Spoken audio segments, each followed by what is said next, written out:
더 이상 대한민국 대통령이 김정은 수석 대변인이라는 낯뜨거운 이야기를 듣지 않게 해 주십시오. 언제 대통령을 수석 대변인이라고? 지금 공익제보자, 공익신고자 방정현 변호사는 스튜디오를 향해서 오고 있습니다. 저희가 잠시 후에 이 이야기는 좀 집중적으로 긴 시간 다루도록 하고요. 우선 정치권 뉴스부터 훑고 갑니다. 권영철 대기자가 나와 계세요. 어서 오십시오. 안녕하십니까. 지금 뭐 정치권은 나경원 원내대표의 그 국회 연설 때문에 여전히 시끄럽고 여파가 대단하죠? 그렇습니다. 지금 뭐 민주당이나 한국당이 서로 당 대표, 원내대표를 지금 뭐 제소하는 윤리위에 제소하는 그러니까요. 그런 움직임을 보이면서 네. 어렵사리 이제 올해 들어서 처음 3월 국회가 열렸는데 정말 어렵사리 열렸는데. 그게 국회가 열리자마자 다시 또 위기로 갈등 국면으로 가고 있는 그런 국면입니다. 자, 이런 국면에서, 이런 상황에서 오늘 Y뉴스로 가져오신 건 뭔가요? 그 나경원 의원이 지금 원내 대표잖아요. 원내 대표는 여야 교섭의 최후 보루 아니겠습니까? 그렇죠. 최후 보루인 원내 대표가 이렇게 거친 언어로 대통령과 정부를 공격하면서 지금 여야 간 강경 대치 국면으로 빠져들고 있는데 나경원 원내 대표가 왜 이렇게 작심해서 강경 발언을 쏟아냈을까? 그 이유를 좀 분석을 하고자 합니다. 작심하고 한 발언이라고 일단 보시는 거고. 일단 그럼 먼저 이런 파장이 있을 거라고 보셨다는 이야기예요. 지금 그 주제 제목을 던지신 일단 행간에는?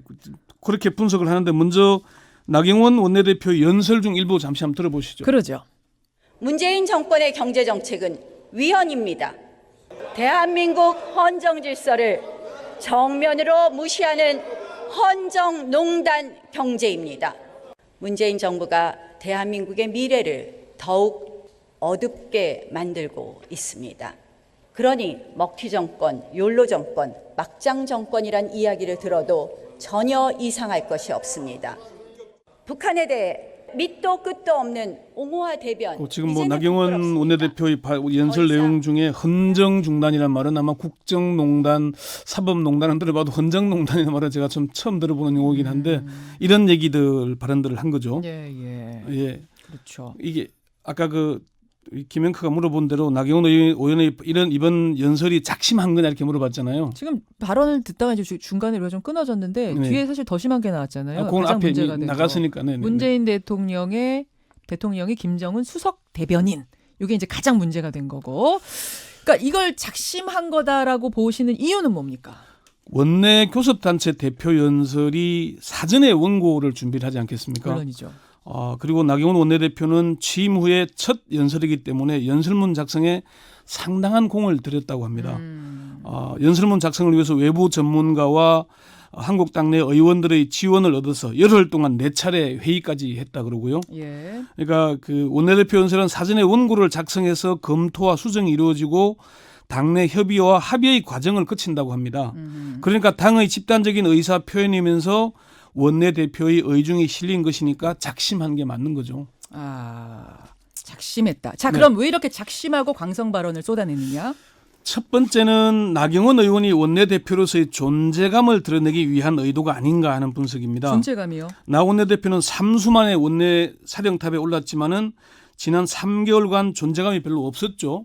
성과도 없었어요. 그래서 이를 만회하기 위해 무리한 발언을 했을 것이라는 분석입니다.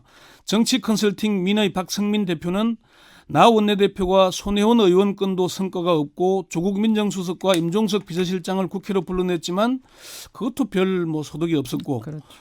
릴레이 단식이 있었지만 조롱거리만 됐고 연거푸 실책을 했다는 평가를 받았다 이렇게 얘기를 했고요. 박지원 의원도 나경원 원내대표가 김태우, 신재민, 손혜원 사건에서 건진 게 별로 없다. 그러다 보니 한국당 내에서도 대여 투쟁력이 약하다는 비판의 목소리가 나올 정도였으니까 자신의 존재감을 드러내기 위해 원내교섭단체 대표 연설에서 강성 발언을 쏟아낸 게 아닌가 그런 분석이고요. 조급했다 이런 얘기도 좀 들려요. 두 번째는 정치인 나경원의 꿈을 의식한 발언이 아니겠는가 하는 분석입니다. 정치인 나경원의 꿈? 자유한국당의 한 중진 의원은 나경원 의원이 원래 나서기 좋아하는 스타일인데 교섭단체 대표 연설이라는 기회가 얼마나 좋은가 자기 정치를 한 것이다 이렇게 봤고요. 박성민 대표는 나 원내대표의 연설은 단순히 지금의 전국을 향해서만이 아니라 차기 서울시장이건 차기 대선이건 한마디로 나경원도 있다는 선언이었다고 본다. 차기까지 생각한 거다. 예. 나 원내대표가 원내대표를 하려고 얼마나 애써왔나. 예, 예. 본회의장 중심에 서서 연설하는 걸 얼마나 그려왔겠나. 그런 기회를 잡았으니까 자기의 목소리를 뭔가 내고 싶지 않았겠냐는 거죠. 예, 예. 최창렬 용인대 교수도 원내대표로서의 존재감뿐만 아니라 정치적인 권력 욕구도 개입되는 것이 아닌가 생각한다 이렇게 평가를 했습니다. 세 번째도 있습니까? 세 번째는 자유한국당 내부의 분위기가 나경원 원내대표를 극단으로 몰고 간 것이 아닐까 하는 분석입니다. 그게 무슨 말인가요? 나경원 원내대표의 연설문을 보면은 국회에서 할 만한 내용이라기보다는 이른바 태극기 집회에서나 나올 만한 내용으로 극우 세력들을 의식한 발언이 아니냐 이런 분석들이 나오거든요. 그렇죠. 자유한국당의 한 핵심 당직자가 당 내에서는 다들 잘했다고 나 원내대표를 응원하는 분위기다 이렇게 얘기를 했습니다. 이런 게 반영하는 거죠.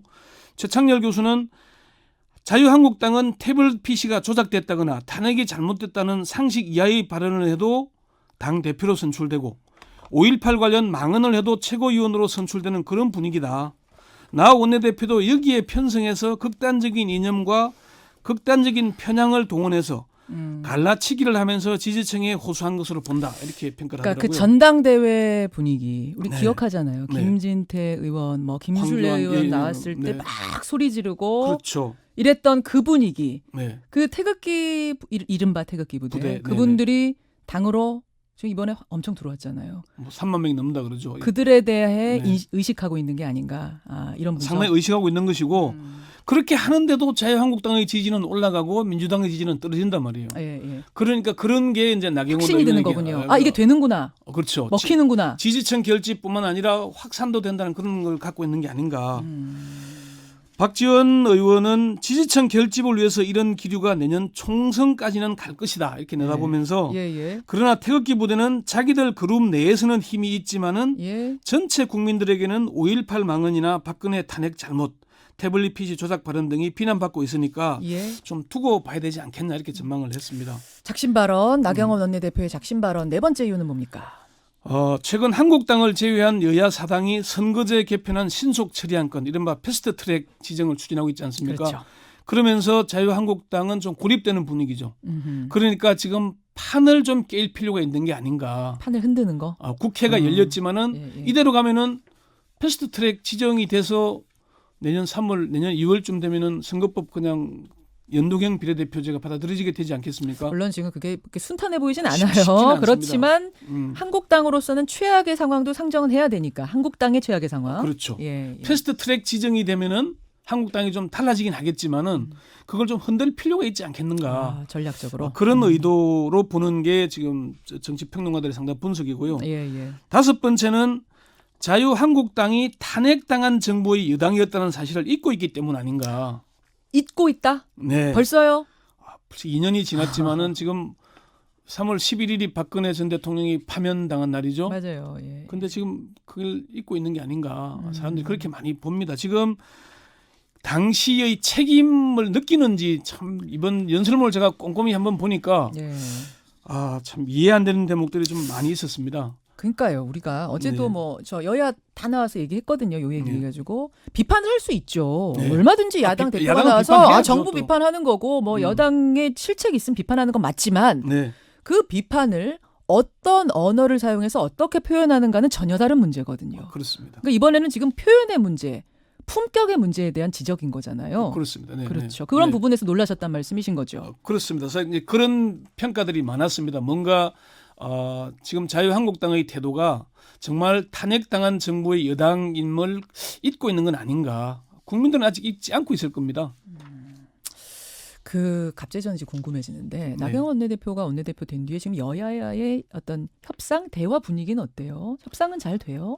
원내대표들 간 깊은 얘기들까지 다 할 수는 없지만은 예. 민주당 홍영표 원내대표가 속을 썩이고 있다는 얘기가 곳곳에서 들립니다. 김성태 원내대표가 그런 전 얘기를- 원내대표? 예, 전 원내대표가 홍 원내대표가 죽으려고 한다더라 이런 얘기를 했어요. 아, 그래요? 예, 김성태 의원이 원내대표를 그만두면서 한 말이 있는데 잠시 한번 들어보시죠. 예. 그동안 감당하기 어렵다고 하셨는데 앞으로 누가 자유한국당 원내대표가 되든 차라리 김승태가 낫다고 곧 그리워하게 될 겁니다. 그리워하게 된다 이게 얘기죠. 뭐 이게 악담인지 그냥 자랑하려고 그러신 건지 모르겠습니다만. 그런데 내가 제일 낫다. 김성태 원내대표 이게 이제 원내대표가 교섭의 최후 불운데 좀 너무 나간 거 아니냐 이렇게 물었더니 예. 원내대표는 적절하게 때릴 때는 때리더라도 주고받기를 잘해야 한다. 야당으로서 끊임없이 문제 제기를 해놓고 주고받기를 못하면 그건 허당이다 이렇게 얘기를 하더라고요. 아하. 나경원 원내대표 연설을 마친 뒤에 혹시 그 표정 보셨어요? 두 주먹 불끈 쥐고 예, 나오면서 예, 뭐 막 저쪽에서 지지 박수 받고 당직자인지 하니까. 의원들이 와 하니까 화이팅 같이 했던 거. 예, 뭐 뭔가 한 건 했다 이런 모습을 보였거든요. 예. 최창렬 교수가 그런 얘기를 하더라고요. 자신의 발언으로 인해서 원내대표가 본회의장이 난장판이 되고 그랬으면 좀 답답해하거나 무거운 표정이어야 되는데 겉으로라도. 예, 내가 뭔가 한 건 했다 막 이런 표정을 보였던 게 참 안타까웠다는 얘기를 했습니다. 이렇게 되면은 지금 민주당하고 한국당의 대치가 더 격화되는 거예요? 아니면 해결 기미가 보여요? 난기류가 계속 이어지긴 하겠죠. 그렇지만 어제 이제 올해 들어서 처음으로 법안 8건 통과시켰잖아요. 뭐 미세먼지 법안 등등. 예, 예. 그런 점 등이 조금은 좀 그래도 기대를 갖게 하는 건데 서로 간에 뭐 윤리위 제소 이런 거는 뭐 정치적 행위니까 아마 그 박지원 의원이 그런 얘기를 하더라고요. 여기서 자유한국당이 더 나가면은 역풍을 맞을 거다. 그래서 3월 국회가 빈손 국회가 되지는 않을 거다 이렇게 전망을 하긴 했습니다. 한국당도 그런 생각을 할 거다. 예, 그렇게 보고 있다. 여기까지라고 생각할 거다. 요 정도 행위하고 넘어가지 않겠냐라고 보는 겁니다. 아. 이게 이제 곧 4.3 그 뭐 선거 있죠. 재보궐 선거 있죠. 재보궐 있죠. 그리고 내년 총선을 의식한 거겠지만은 그것도 정도가 있어야 되지 않겠냐라고 보는 게 이제 중진 의원들의 얘기였습니다. 자, 여기까지 지금 정가를 뒤흔들고 있는 나경원 원내대표의 연설, 그 행간, 왜 작심 발언을 했는가 읽어봤습니다. 권영철 대기자 수고하셨습니다. 네, 수고했습니다. 김현정의 뉴스쇼는 청취자 여러분의 참여로 이루어집니다. 트위터, 페이스북, 레인보우 게시판, 그리고 단문 50원, 장문 100원의 유료 문자 샵 1212, 우물정 1212 통해 참여하실 수 있습니다. 김현정의 뉴스쇼, 여러분과 함께 만듭니다.